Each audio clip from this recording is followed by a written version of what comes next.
All right, good afternoon, everybody. Just a little while ago, the 49ers waived Justin Skule with an injury exception, and predictably, a lot of 49ers fans are freaking out because they think it's something like the DJ Reed situation where he was picked up by Seattle last year. It is very different than that, and hopefully I can add some reason back into the conversation. I will share a few things on my screen throughout this process just to kind of help you visualize what the 49ers might be doing, starting with their 90-man roster, which no longer for the moment has Justin Skule on it while he's been waived. We'll look at Justin Skule's contract. We will look at some actual offensive line metrics to put some perspective on what Justin Skule has meant for this team. And of course, we'll look at the salary cap. So I'll stop sharing for now, but let's just cut to the chase here with this situation. The 49ers currently are floating Justin Skule around. He tore his ACL this past Monday. That means that in almost all likelihood, Justin Skule will not be available for this 2021 season. The 49ers even signed a camp body kind of offensive lineman, formerly with the Texans, to replace Justin Skule on the roster for the duration of this offseason. But because Justin Skule won't be available, the 49ers are in a little bit of a tight spot because they don't have a lot of cap space, right? And they need to find a way to also potentially open up a roster spot. So the way that you do this is that you waive the player with an injury designation, because you can't just waive a player who's hurt. You still owe him the money until he's healthy enough to play again, but you can potentially dangle that contract out there for another team to grab so that they have to assume the contract. And, you know, with a lot of players, a team would never risk this, right? With Nick Bosa, if he got hurt this offseason, the 49ers wouldn't waive him with an injury designation, because then, of course, Seattle's going to pick up Nick Bosa and they'll claim his rookie contract and they'll have him for the duration of that contract. But with a player like Justin Skule, the 49ers are willing to do it because they could save some money, up to $800,000 if somebody claims him. And he's just not worth as much to them as a player like Nick Bosa. Last season, the 49ers tried to do this with DJ Reed after DJ Reed tore his pectoral muscle. I think it's clear for anybody who pays attention that DJ Reed has been a better player for the 49ers than Justin Skule. So what the 49ers did last offseason when they waived DJ Reed with an injury designation was a risk. And guess who capitalized on that risk? Seattle did. They grabbed DJ Reed off of waivers.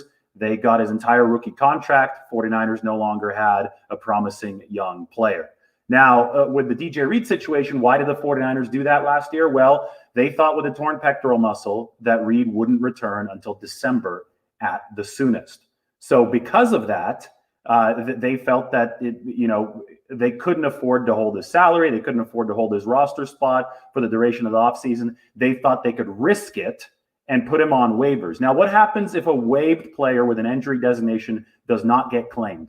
That means that he comes back to the original team who waived him and he goes on injured reserve. So injured reserve is not really a thing in the offseason. You can't put a player directly on it. You can only put one of these rookie contract players on injured reserve if they've already cleared waivers. So what the 49ers were trying to do last year, and maybe what they're trying to do with Justin Skule right now, but with Reed, they were trying to waive him, hope that nobody claimed him, so they could stash him on injured reserve in the offseason, continue to carry Reed, even though they thought that he wouldn't be available until December. Now, that whole thing blew up in the 49ers' faces because DJ Reed ended up being ready in October and not in December, right? It ended up being ready in time to play the 49ers and actually deliver a dominant game against the 49ers. So that one bit him in the butt. There's no way around it. They wish they still had DJ Reed. They probably wish they would have just carried him at an extra roster spot over the offseason, and everything would have been obviously a lot better. That didn't happen. DJ Reed played out of his mind for Seattle, especially against the 49ers, and obviously played out of his mind after he came back, early from that torn pectoral muscle. So with the Justin Skule situation, this is an ACL.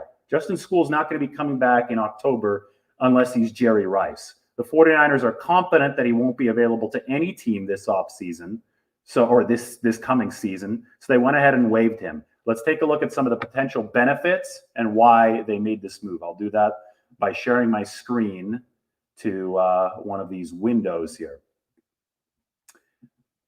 Okay, first of all, we're going to look at the cap benefit. This is the 49ers salary cap against a 53-man roster. As you see right here, Justin Skule is not projected to make the team, but I have him as an injured list cap hit. So assuming that he goes to IR for the 49ers, he would cost them about $900,000 this year. Let's go to his contract. This is overthecap.com, Justin Skule's contract on there. You have the cap numbers for each season. And for the 2021 season, as I've highlighted here, you see that Justin Skule will cost $895,000. So that's why I rounded up to $900,000 on the sheet. That is no chump change for Justin Skule.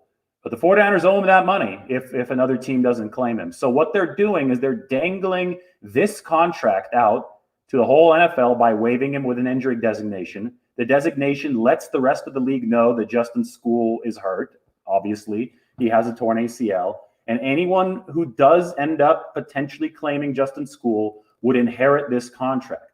Now, why would somebody potentially want to claim Justin Skule if he's injured? Well, look at this. He's under contract through 2022. So any team that might potentially pick him up is taking a flyer on an offensive lineman that they think might develop into a better player than he's been when he's healthy again in 2022, at which time they would have him at his rookie salary of $965,000. So if Justin Skule turns into an average tackle, maybe it would be worth a team to stash him away on the roster for this season, right? And pay him only $965,000 for potential 2022 contributions. The 49ers will find out if there's a team that thinks that. In the case of DJ Reed last year, well, I mean, he only had a torn pectoral muscle, so there was a much higher chance that he would return earlier. And there was also a little bit more team control there for Seattle. They would have those 2 years for DJ Reed, but more than one of those years could be healthy years.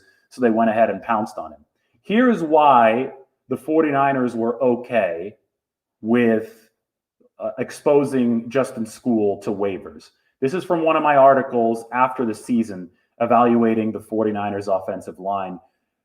This is just pass blocking. The run blocking was a little bit better, but pass blocking, we have pressured allowed percentage from True Media with darker shades of blue, meaning higher above average, darker shades of red, meaning lower below average for each position. You could see that in terms of pass protection, the only two 49ers who scored above average with good pressure rates allowed last year were Trent Williams and Ben Garland. Let's see where Justin Skule was. 83 snaps at left tackle, a pressure rate allowed of 9.8%. Justin Skule also 9.8% over 60 snaps allowed at right guard. So not a whole lot of snaps, but those are the two worst pressure rates out of the entire 49ers offensive line. And that brings me to my roster projection. If you look at my roster projection and you go to the offensive line, the 49ers signed a new guy, Senio Kelamate, today. He's a 31-year-old veteran.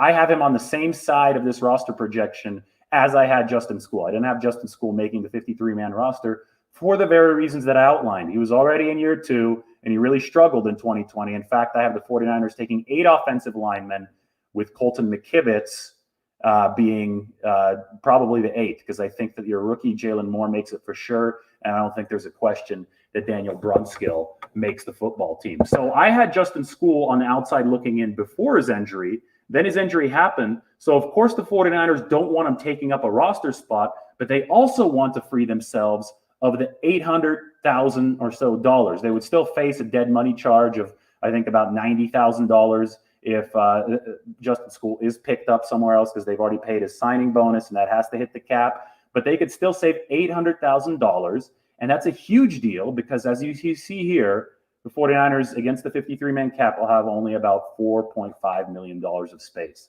So if your worst nightmares come true and Seattle picks up Justin Skule, then the 49ers will save $800,000 in a year where they really need it because they don't have any money left.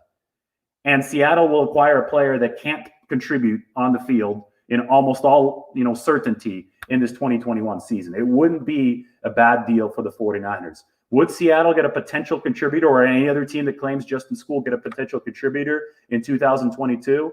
Yes, they would in 2022, but the 49ers are willing to cross that bridge, especially since they've already invested so much in new offensive linemen over the past 2 seasons since they drafted Justin Skule. They added Colton McKivitz last year. This offseason, they've added Aaron Banks and Jalen Moore, and they have Sean Coleman coming back from the opt-out list in 2020. So this room is almost already, way more crowded than it was when they had drafted Skule in the 6th round back in 2019. So they see him as potentially expendable. Now, it's probably not likely that a team claims Justin Skule. So that's where we get to what will probably happen here.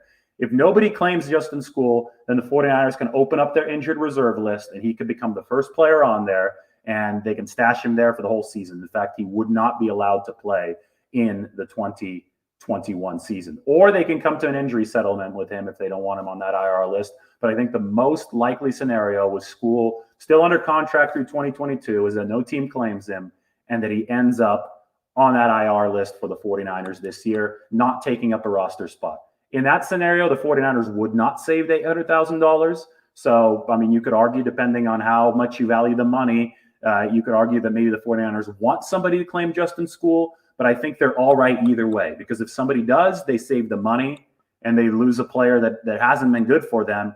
But if somebody doesn't, then they keep Justin Skule on his rookie deal. The money's already budgeted for, and they hope that he comes back stronger and improves after his ACL. In fairness to Justin Skule, Kyle Shanahan has been saying that he did take some strides here over this offseason, that he was excited to see him in training camp. So maybe he is on the right trajectory. Maybe the 49ers do want to keep him through 2022, but they still found it worth the risk to expose him to waivers so they can get that extra roster spot, because as a rookie deal player, you cannot go to injured reserve until you've been exposed to waivers. And who knows, maybe the 49ers want to clear themselves of that salary. Anyway, I hope this helped.